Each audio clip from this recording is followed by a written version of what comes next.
Now, Mother's Day is almost upon us, so it's time to get down to the florist and buy some flowers for the most important woman in your life. But what should you be buying? Well, with me I have Rachel Thame, top TV gardener, and also an expert in the language of flowers. Now, first of all, Rachel, what do you mean by the language of flowers? Well, it's something that became extremely popular, particularly with the Victorians, who often needed to say something to someone else and they couldn't be upfront about it. They couldn't say, I love you or I admire you.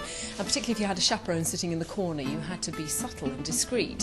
So they kind of gave a message to each flower, something that it signified. So, for instance, and this would be just gorgeous for Mother's Day from a child, wouldn't it? Because it's fresh and spring-like.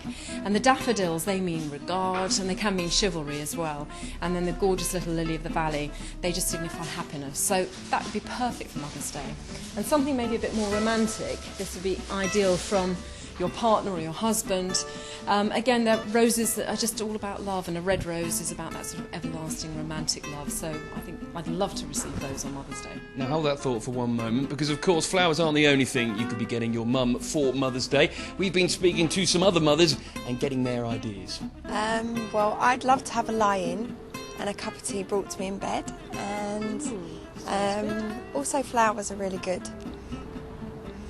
Yeah, flowers are always nice, but to be taken out to lunch or something would be nice.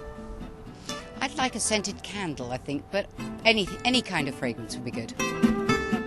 So you've heard there from the experts, it would seem, Rachel, that it's not just flowers. No, it's not just flowers. In fact, it's very interesting that one of those mothers picked up on fragrance, because, of course, that's partly what we love about flowers. And I've been working with Tesco under the Finest banner to create a fragrance range. Not only the fragrances themselves, but bath products, body lotions and wonderful scented candles. It's all about pampering and making yourself feel good, which would be perfect for Mother's Day. Now, any other examples of what we can get mum?